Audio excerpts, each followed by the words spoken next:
మీరు నిధులు వచ్చినా రాకున్నా కూడా మీ సొంత నిధులను ఖర్చు చేసి గ్రామాన్ని అభివృద్ధి చేయాలన్న ఆలోచన ఎందుకు వచ్చింది, అంత అవసరం ఎందుకు వచ్చింది మీకు అసలు? ఇప్పుడు ఒకటేనండి, నేను ఏం చెప్తున్నా అంటే మన గ్రామానికి సంబంధించిన నిధులు గవర్నమెంట్ నుంచి వచ్చినాయా రాలేదని నాకు సంబంధం లేదు.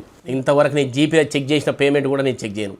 ఏదైతే గవర్నమెంట్ నుంచి వచ్చిన నిధులు దేనికి వాడాలనో దానికి వాడడం తప్పితే మిగతా ఏదైతే ఉన్నదో నా సొంతంగా నేను పెట్టి చేస్తా. ఎందుకంటే నేను ఒక గోల్, ఒక లక్ష్యాన్ని ఎన్నుకున్నా, ప్రజలకు సేవ చేయాలనేది నేను ఒక ఆకాంక్ష, నేను దాన్ని నెరవేర్చాలనే ఆలోచనతో నేను ముందుకు వచ్చినప్పుడు ప్రభుత్వం వచ్చిన డబ్బులు ఇవ్వాలంటే కనీసము ఇప్పుడు వచ్చిన స్టేట్ గవర్నమెంట్లో ఫండు పారిశుద్ధ్య కార్మికులకు జీతాలు సంబంధించి చీపిరిగట్టలకు శానిటైజర్కు దానికి సంబంధించి కూడా ఈ రోజులలో నిధులు వస్తలేవు. మాటలు చెప్తున్నారు, అసలు ఎంతవరకు అంటే గొప్పగా చెప్తుండొచ్చు కానీ రాష్ట్ర నాయకత్వం కానీ ఏదైనా కానీ చేతలు లేవండి. నా గ్రామ ప్రజలు ఎలాంటి సమస్య వచ్చినా కానీ గవర్నమెంట్ నుంచి వచ్చిన నిధులు కాకుండా నా సొంతంగా నేను ఏం చేయాలో నేను చేస్తా, కానీ ప్రతి ఒక్కటి నేను చేస్తానే ఉద్దేశంతో నేను ముందుకు సాగడం జరుగుతూ ఉంది. రైట్. అదేవిధంగా గ్రామంలో మీరు సర్పంచ్ అయిన తర్వాత గ్రామంలో వచ్చిన మార్పులు ఏంటి అంటే ఏం చెప్తారు? నేను సర్పంచ్ అయినాక, నేను ఉప సర్పంచ్ అయినాక గ్రామానికి మార్పులు అనేది అంటే నేను చెప్పుకుంటూ పోతుంటే 100 ఉంటాయి. 100లో నేను ఒక 10-15 చెప్తా. ఒక్కటే నిమిషంలో క్లోజ్ చేస్తా 10-15. ఓకే. నేను గ్రామ సర్పంచ్గా ఎన్నికైనాక, మేము గ్రామ సర్పంచ్గా ఎన్నికైనాక మా గ్రామ మొత్తానికి వార్డులు 2 సంవత్సరాల ఏదైతే ప్రత్యేక అధికారుల పాలన ఏదైతే ఉన్నదో ఆ పాలన అనేది ఉండి చెత్త చెదారము, ఇంకుడు గుంతలు, మురికి కాలువలు అనేక రంగాల్లో మొత్తం కూడుకుపోయినాయి.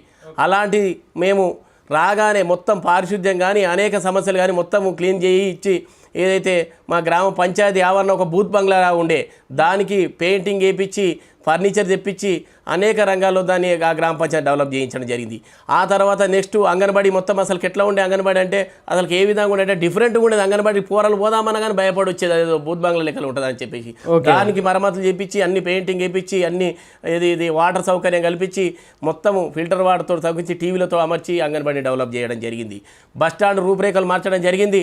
ఏదైతే గల్లీకి సంబంధించిన సీసీ రోడ్లు కానీ అండర్ గ్రౌండ్ డ్రైనేజీలు కానీ మొత్తం ఏదైతే పలినాయి అన్నీ మేము బాగా చేయించడం జరిగింది. దేవాలయాలకు సంబంధించిన దగ్గర ఏదైనా సమస్య ఉంటే ఆ దేవాలయాలకు సంబంధించిన పనులు కూడా మేము చేయించడం జరిగింది. అంతేకాకుండా నీటి సమస్య ఉండే గ్రామానికి మేము పోయిన ఉప సర్పంచ్ నుండి ఇప్పుడు సర్పంచ్ పదవి కాలం వచ్చినాక కూడా ఇప్పుడు మేము బోర్లు వేయించడం జరిగింది. ఎండాకాలంలో కూడా వాటర్ సమస్య లేకుండా తీర్చడం జరిగింది. మంచినీటి సౌకర్యం, ఫిల్టర్ వాటర్ కూడా అనేకంగా మేము ఇవ్వడం జరుగుతూ ఉంది. అంతేకాకుండా ఒక ప్రభుత్వ పాఠశాల ఉన్నది మా గ్రామంలో. ప్రభుత్వ పాఠశాలలో పట్టించుకునే నాదుడే లేకుండా ఉండే అలాంటి ప్రభుత్వ పాఠశాలలో మా స్వంతంగా ఒక 10-12 లక్షల రూపాయలు పెట్టి ఈరోజు ఒక కార్పొరేట్ విద్య కంటే కార్పొరేటివ్ స్కూల్ కంటే అంటే ప్రభుత్వ పాఠశాలను ఒక కార్పొరేట్ స్థాయిలో అట్లా తీర్చిదిద్దాలని ఆలోచన ఎందుకు వచ్చింది అసలు మీకు? ఇప్పుడు విద్యార్థులు మాకు గ్రామానికి సంబంధించిన వరకల్లా మొత్తము ప్యూర్ ఫ్యామిలీస్ ఎక్కువ మంది ఉన్నారు.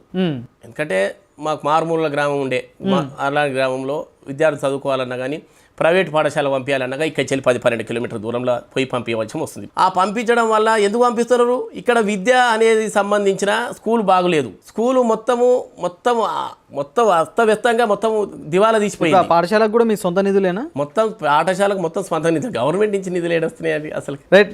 నేను ఒక ప్రశ్న నేరుగా అడుగుతా, సమాధానం చెప్పండి. మీ పిల్లలు ఏ స్కూల్లో చదువుతున్నారు? ప్రైవేట్ పాఠశాలలో చదువుతున్నారు. ఎట్లా అంటే మరి మీ గ్రామంలో అందరి పిల్లలేమో ప్రభుత్వ పాఠశాల, మీ పిల్లలేమో ప్రైవేట్ పాఠశాల. గ్రామ సర్పంచ్ కాకముందుకు మా గ్రామము డెవలప్మెంట్లో లేదు కాబట్టి, స్కూలు డెవలప్మెంట్ చేయలేదు కాబట్టి, మేము సర్పంచ్ అయినాక మా ఏదైతే స్కూల్ డెవలప్ చేసే వరకల్లా మా పిల్లలు ఆల్రెడీ 6th దాటిపోయారు. మా దగ్గర ఉన్నది ముందుగా గ్రామానికి ప్రథమ పౌరులు మీరు. మీ పిల్లల్ని ప్రభుత్వ పాఠశాల పంపితే అందరి పిల్లల్ని ప్రభుత్వ పాఠశాల పంపుతారు కదా. అందుకనే సార్ నేను ఏమంటున్నా, మా పిల్లలు ఇప్పుడు గవర్నమెంట్ పాఠశాలలో చదివిద్దామంటే ఆల్రెడీ మా దగ్గర ఉన్న స్కూల్ ఏదైతే ఉన్నదో ఆ స్కూల్కు సరిపడే స్టడీ ఏదైతే 7th వరకు ఉన్నదిగా మా పిల్లలు ఇప్పుడు ఆల్రెడీ 7th అయిపోతుంది. ఇప్పుడు 8th ఉంటేనేమో చదివించగలుగుతాం. ఓకే. ఇది లేదు కదా చాయిస్, 7th వరకే లాస్ట్ కదా ఇక్కడ. రైట్. అదేవిధంగా